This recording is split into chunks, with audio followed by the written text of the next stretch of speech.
اللہ پاک کی حمد و ثنا کے بعد بے شمار درود و سلام آپ نبی کریم صلی اللہ علیہ وآلہ وسلم پر۔ آپ سب دوستوں کو السلام علیکم۔ ملک ان دنوں ایک آئینی بحران سے گزر رہا ہے۔ وفاق میں جو پی ٹی آئی کی حکومت تھی وہ ٹوٹ چکی ہے، اسمبلیاں برحاست ہو چکی ہیں، تو وزیر اعظم عمران خان ایک آرڈیننس کے ذریعے اس وقت تک وزارت عظمیٰ کے فرائض انجام دیں گے جب تک نیا وزیر اعظم نگران وزیر اعظم نہیں بن جاتا۔ اس کے لیے صدر مملکت عارف علوی نے اپوزیشن اور حکومت کو لیٹر لکھا ہے کہ وہ نگران وزیر اعظم کے لیے مشاورت کر کے ایک وزیر اعظم بنائیں، لیکن اس بارے میں ابھی کوئی پیش رفت نہیں ہو رہی۔ اور دوسری طرف جو صوبائی حکومتیں ہیں وہ بھی کشمکش کا شکار ہیں، خاص طور پر جو ملک کا سب سے بڑا صوبہ پنجاب ہے، وہاں بھی اقتدار کی لڑائی زوروں پر ہے۔ اپوزیشن جماعتیں اس وقت حکومت کی جو پی ٹی آئی کی جو حکومت ہے اس کے خلاف برسر اقتدار ہیں۔ پی ٹی آئی نے اپنے اتحادی چودھری پرویز الہی کو وزیر اعلیٰ نامزد کیا ہوا ہے۔ وہ اس سے پہلے اسپیکر صوبائی اسمبلی کے فرائض انجام دے رہے تھے، لیکن یہاں بھی اجلاس نہیں ہونے جا رہا۔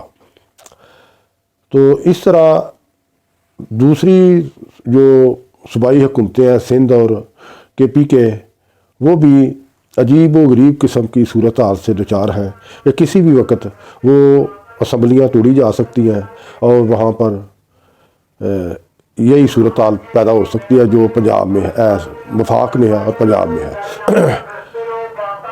یہ تمام تر صورتحال جو آئین کا بحران ہے وہ 3 اپریل سے پیدا ہوا، جب متحدہ اپوزیشن نے وزیر اعظم عمران خان کے خلاف تحریک عدم اعتماد جمع کرائی ہوئی تھی اور اس پر اس روز رائے شماری ہونا تھی۔ غالب امکان یہی تھا کہ اپوزیشن کی جو جمع کرائی گئی تحریک عدم اعتماد ہے وہ کامیاب ہوگی اور جو پی ٹی آئی کی حکومت ہے اس کے وزیر اعظم عمران خان مزید عہدے پر برقرار نہیں رہیں گے۔ لیکن عین موقع پر ایک ڈرامائی صورتحال پیدا ہو گئی جب deputy speaker Qasim Khan sorry نے رائے شماری کی بجائے تحریک عدم اعتماد پر رائے شماری کرانے کی بجائے انہوں نے اس تحریک کو ریجیکٹ کر دیا۔ انہوں نے یہ موقف اختیار کیا کہ یہ جو تحریک عدم اعتماد ہے اس پر بیرونی قوتیں ملوث ہیں، یہ ایک سازش ہے۔ حالانکہ یہ ایجنڈا نہیں تھا، ایجنڈا تو تھا کہ رائے شماری کرائی جائے اور اس کا جو ہے نتیجہ وہ سامنے لایا جائے، لیکن ایسا نہیں ہوا۔ اب یہ جو معاملہ ہے یہ اسی روز سے سپریم کورٹ کے اندر زیر سماعت ہے۔ اس بارے میں وہی کچھ صحیح فیصلہ دیں گی کہ آئندہ کیا لایا عمل اختیار کیا جائے۔ ان کے جو روبرو یہ بھی ہے کہ آیا یہ جو رولنگ دی ہے ڈپٹی اسپیکر نے وہ دینے کے مجاز بھی ہے تھے یا نہیں، اور جو رائے شماری ہے وہ زیادہ ضروری تھی یا یہ رولنگ زیادہ ضروری تھی۔ بہرحال یہ جو صورتحال ہے یہ ملک کے لیے بڑی پریشان کن ہے، جمہوریت کے لیے بڑی تکلیف دہ ہے۔ مطلب کوئی حکومت کام نہیں کر رہی اس وقت صحیح طور سے، ملک میں بڑا ایک سیاسی انتشار کی سی کیفیت پیدا ہوئی ہے۔ تو وزیر اعظم عمران خان بغیر کسی کابینہ کے وزیر اعظم آفس میں بیٹھے ہوئے ہیں اور کوئی مطلب ورکنگ نہیں ہو رہی، حکومت نام کی کوئی چیز نظر نہیں آتی۔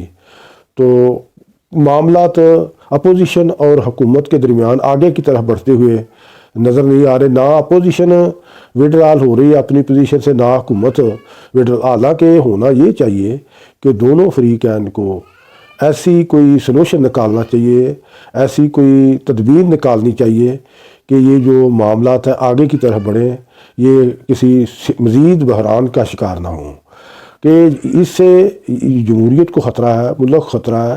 اگر یہ سیاستدان اپنے معاملات، پارلیمانی معاملات، جمہوری معاملات آپس میں بیٹھ کر حل نہ کر سکے تو خدشہ یہ ہے کہ ملک میں ایک دفعہ پھر کوئی ایمرجنسی یا مارشل لا ٹائپ کی چیز آ سکتی ہے، جس سے جمہوریت کی بساط لپیٹی جائے گی اور حکومت کے اور اپوزیشن کے ہاتھ کچھ بھی نہیں آئے گا۔